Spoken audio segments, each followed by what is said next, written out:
Agora temos a seguinte proposição que vai falar então sobre a continuidade de transformação e associar com a continuidade da composição entre transformações, né? Então, se eu tenho transformações contínuas, então a composta também vai ser contínua. Então é isso que a gente tem aqui nessa proposição. A gente vai ver a ideia da demonstração.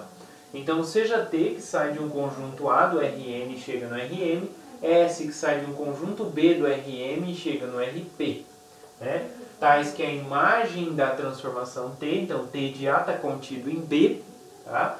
E se T é contínua em P0 pertencente a A, então se T é contínua num ponto P0 e S é contínua na imagem de P0 por T, que está em B também, tá? Então a composta vai ser contínua no ponto P0. Então vamos ver a ideia. Então o que a gente tem aqui? O que a gente quer mostrar? A gente quer mostrar a continuidade da composta S bola T. Mas para isso a gente precisa usar as hipóteses, né? O que eu tenho por hipótese? Que T é contínua em P0 e que S é contínua em T de P0.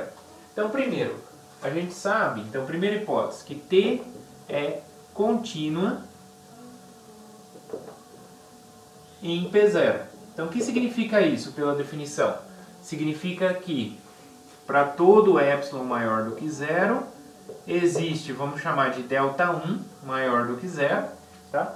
Só para seguir as notas, pessoal, deixa eu ver aqui, delta, existe um delta, então vamos tirar esse delta1, existe um delta, então para todo epsilon maior do que zero, existe um delta, tal que sempre que a distância entre P menos P0, né, a distância entre P e P0 for menor do que delta, tem-se que a distância entre T de P e T de P0 é menor do que esse epsilon, né? Então, por hipótese, isso que significa que T é contínua no ponto P0. Muito bem. Outra hipótese que a gente tem é que a transformação S é contínua em T de P0. Tá, o que significa isso? Significa que para todo epsilon maior do que zero, existe um outro delta, vamos chamar um delta1 maior do que zero, tal que se a distância, agora eu não vou chamar mais de P, porque eu não estou mais no conjunto A, mas estou no conjunto B, que é o domínio da minha transformação S, né? Então, se a distância entre Q e T de P0, né, porque ela é contínua em T de P0, então T de P0 é um ponto aqui de B e eu vou pegar qualquer outro ponto Q de B, certo? Então essa distância aqui, se essa distância é menor que delta1, tem-se que a distância entre S de Q e S de T de P0 é menor do que epsilon, certo? Então isso que a gente tem, essas são as duas informações que a gente tem aí da hipótese, ok? Muito bem. Então como que eu posso juntar nas duas? Então logo, o que eu quero, né? Mostrar na composta. Então dado epsilon, então logo para todo epsilon maior do que zero, né, existe, né, então o epsilon vai ser uma vizinhança da imagem, né, de S de S bola T, né, de P e de P0. Né? Vai existir um epsilon, né, um delta no domínio. Né? Então o delta que existe aqui, ó, então dado epsilon, vai existir um delta. Que delta é esse que vai existir? Então olha só. Bom, como que eu posso encaixar uma na outra? Vejam só. Aqui eu sei que dado epsilon, onde isso aqui acontece, vai existir um delta, onde sempre que essa distância aqui for menor que delta, a gente tem essa desigualdade. Ok? Muito bem. Bom, aqui então, o que eu vou pegar? Eu vou pegar este aqui e substituir. Então, dado epsilon, vai existir, então, eu quero essa diferença aqui. E o Q eu vou pegar o Q especificado como T de P. Por quê? T de P, como o P está em A, o T de P, como eu tenho a composta, T de P está em B. Né? Então esse T de P, na verdade, eu posso enxergar ele dentro aqui de Q. Então vai satisfazer, esse T de P vai satisfazer essa desigualdade aqui, no caso particular em que o Q é T de P, certo? Então, dado epsilon maior do que zero, existe esse ΔI, onde se essa diferença é menor que ΔI, isso aqui acontece. Então a gente pega Q igual a T de P, né?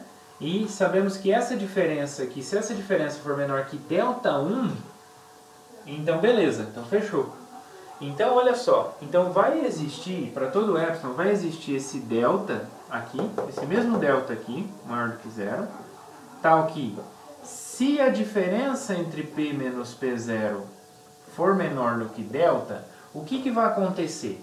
Por essa hipótese, a gente vai ter que a diferença, né, a distância entre T de P e T de P0 vai ser menor do que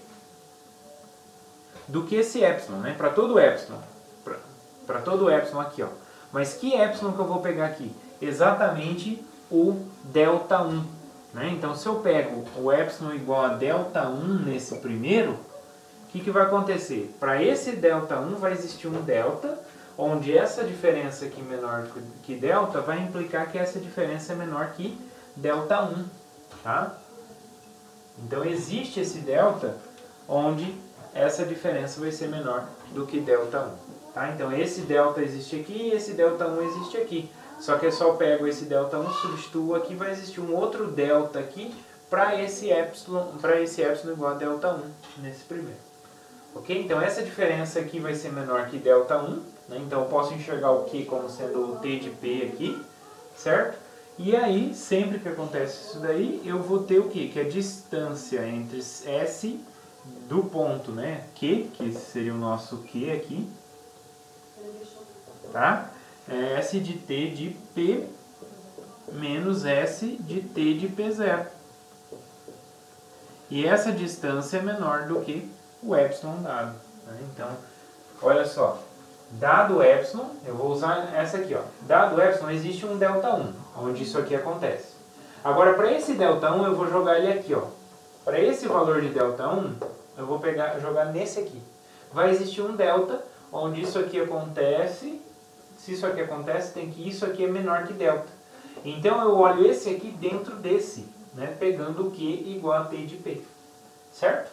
Então, por isso que se eu tenho, então, a T contínua em P0 e a S contínua em T de P0, então a composta, né?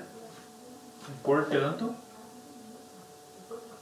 a composta, né, S bola T, é contínua em P0, certo? Então eu tenho a continuidade da composta no ponto P0. Agora a gente tem a seguinte proposição aí, que diz o seguinte: uma transformação T saindo de A, contido no Rn e chegando em Rm, ela vai ser contínua num ponto P0 do conjunto A, se e somente se cada função coordenada Tj for contínua nesse mesmo ponto, ok? Então uma forma de verificar é se cada função coordenada for contínua, né? A mesma forma, lembra que a gente tinha um resultado parecido lá para curvas, lá no cálculo 2? Né? A gente falava que uma curva é contínua se cada uma das suas funções coordenadas forem contínuas. Aqui é a mesma ideia, só que cada função coordenada é uma função de mais variáveis chegando em R, que é a que a gente trabalhou lá na segunda parte de cálculo 2, ok? Então a gente tem essa analogia. Qual que é a ideia então da demonstração, pessoal? Então a ideia da demonstração é a seguinte. Bom, primeiro a gente observa o seguinte, ó, que se eu tenho, então vamos fazer a ida, né? Suponha que a transformação T é contínua. Então, suponha T contínua no ponto P0, ok? E aí eu vou considerar a aplicação, né, a função πj que sai do Rn, do Rn e chega em R, ok? Dada por... Essa πj é o que a gente chama de projeção. Então a πj ela vai pegar x1, x2 até xn, né? Porque esses aqui são pontos de A, né? Que estão no Rn. Tá? Ela vai pegar esses daqui e vai projetar, né? No Rn. Não, na verdade π aqui, πj ela sai do Rm. Tá? No Rm. E chega em R, tá? Então ela pega aqui de um ponto de coordenadas x1 até xm e projeta na coordenada xj. Então, por exemplo, se eu estou aqui, quem que é, por exemplo, a π2 do R3 para R, tá? Só um exemplo. Então a π2 ela vai pegar um ponto R3 de coordenada xyz, por exemplo, e vai levar na segunda coordenada, então é y, entendeu? Então ela vai projetar o ponto XYZ na coordenada Y, tá? Isso que acontece aqui. Então a função πj, ela sai do Rm e chega em R. Então ela pega um ponto x1 até xm, né, de coordenadas x1 até xm, e projeta na coordenada xj, ok? Bom, se a gente considera essa função, o que eu posso observar? Então, a transformação Tj nada mais é do que ela sai aqui do Rn, aplica a transformação T para o Rm e projeta na coordenada. Então ele pode ser visto como πj composto com a transformação T. Então cada Tj pode ser visto como πj composto com T. Bom, a gente sabe então que a T é contínua em PJ, né? E a πj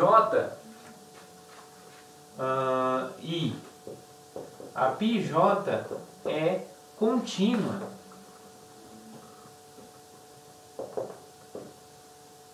em todo ponto, em todo domínio. Por que ela é contínua em todo domínio? Porque ela é linear, né? Ela pega as coordenadas e leva numa das coordenadas, né? Então ela é linear. Então toda transformação linear é contínua, tá? Isso a gente já viu. E πj é uma função, então a gente já trabalhou com esse tipo de aplicação. É uma função de duas ou mais variáveis, ok? Então πj também é contínua por ser uma transformação linear, ok? Então essa composta aqui, então eu tenho composta de duas transformações que são lineares. Então se eu tenho duas transformações que são lineares, a composta também é linear. Então, portanto, daqui vai implicar, portanto, então da proposição anterior, portanto, Tj é contínua. Ok? Então, usando o resultado anterior, a gente consegue fazer essa ida. E a volta agora, né? Então, quando a gente demonstra aqui a ida, a gente sempre coloca, eu esqueci de colocar aqui, ó, esse sinalzinho. Então, a gente está provando a ida. Então, o C, né?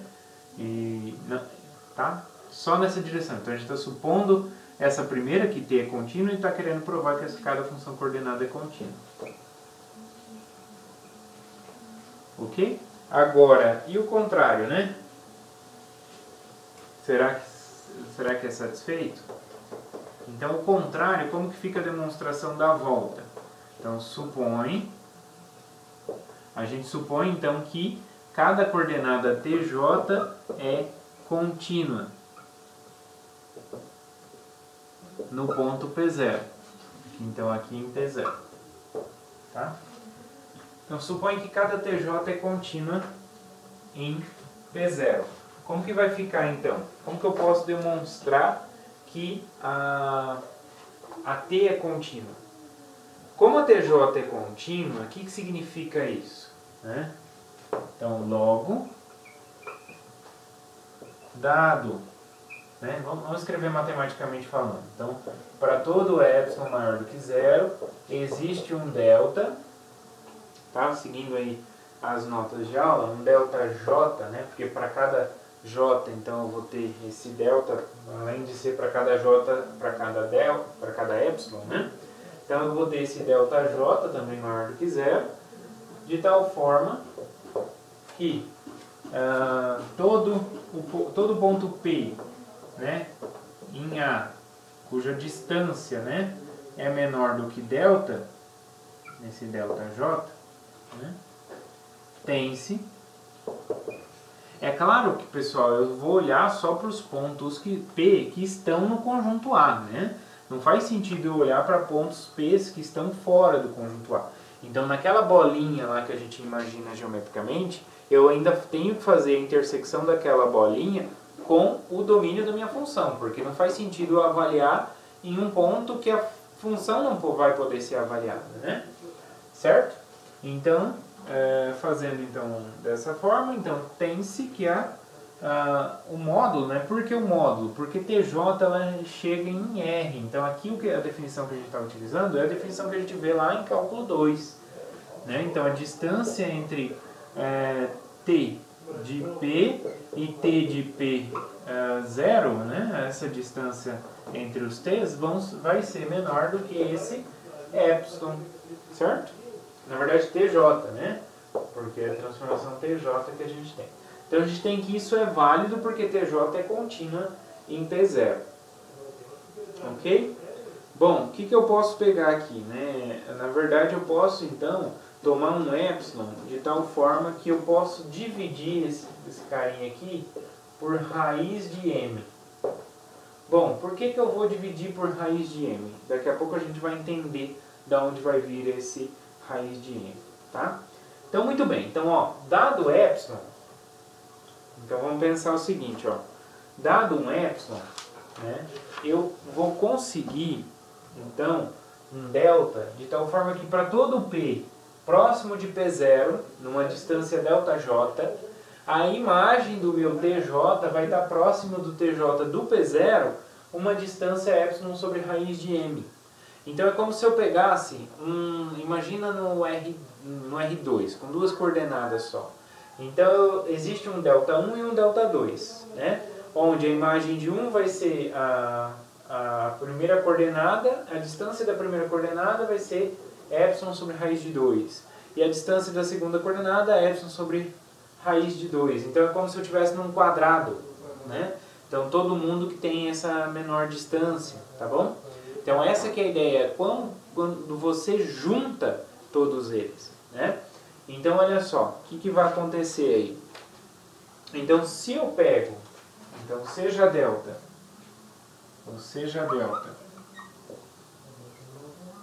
o menor, né? O mínimo entre ΔI até ΔM, tá? Você tem ΔI até ΔM, são M deltas que existem aí, você pega o mínimo entre eles, tá? Pegou esse mínimo entre eles, vai existir, então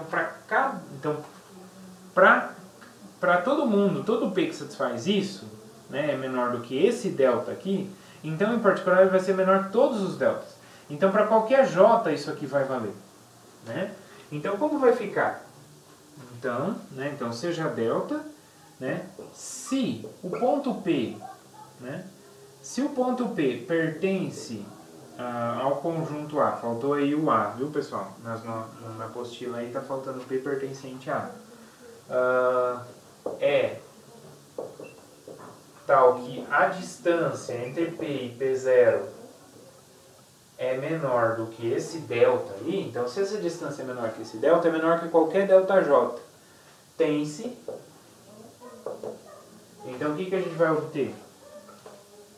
Se essa distância for menor que delta, então a distância entre T de P menos T de P0 vai ser menor ou igual a quanto? Né? Lembra? Né? Ela vai ser quem? Né? Essa distância, a distância usual que a gente tem no euclidiano não é a raiz quadrada da diferença ao quadrado, né? Porque quando você pega aqui a diferença, vai ser a diferença em cada uma das coordenadas. E aí a norma no RM, você vai pegar cada coordenada e vai levar ao quadrado. E vai tirar a raiz disso. Então, ou seja, isso é a raiz quadrada do somatório para J variando de 1 até M de TJ de P menos TJ de P0 ao quadrado. Correto? Então, eu só apliquei a definição da norma aqui, né? Essa distância. É exatamente dessa maneira, né? Onde cada uma das TJs aqui nada mais é do que são as coordenadas desses nossos pontos T de P e T de P0. Tá, mas o que eu sei? Eu sei que essa diferença aqui, o módulo dessa diferença, ele é menor que epsilon sobre raiz de m, porque a gente pegou esse delta aqui satisfazendo todas essas condições. Então quer dizer que isso aqui é satisfeito para todo j, né? Então isso aqui é menor que a raiz quadrada do somatório para j variando de 1 até m. Olha só, como eu estou ao quadrado, o sinal não vai importar. Então elevar ao quadrado aqui vai ser isso aqui elevado ao quadrado. Então isso é menor que epsilon sobre raiz de m ao quadrado. Ok? Então essa aqui é a ideia. Só que olha só, eu estou somando então uma coisa que independe de j. Eu estou somando m vezes uma coisa que independe de j. Então quer dizer que vai ficar m multiplicando. Então vai ficar raiz quadrada de m vezes essa expressão, epsilon quadrado sobre, aí aqui vai ficar raiz quadrada ao quadrado da módulo de m, mas o m é um número positivo, então isso aqui fica m. Então esse m cancela com esse m, o que a gente vai obter é raiz quadrada de epsilon quadrado. Isso dá módulo de epsilon, mas o epsilon foi dado positivo, então isso é epsilon. Ou seja, o que a gente mostrou? A gente mostrou que dado esse epsilon maior do que zero, existe um delta. Quem é o delta? O delta é o mínimo dentre todos os delta J que existem aqui, para cada TJ contínua. Ok? Então existe esse delta, de tal forma que se a distância de P a P0 é menor do que esse delta, então a distância de T de P a T de P0 vai ser então menor do que epsilon.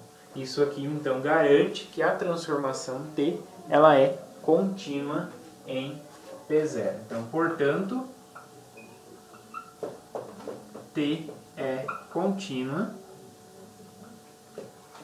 em P0. Ok? Então, isso que a gente acabou de mostrar usando a hipótese de que TJ cada uma das funções coordenadas TJ são contínuas.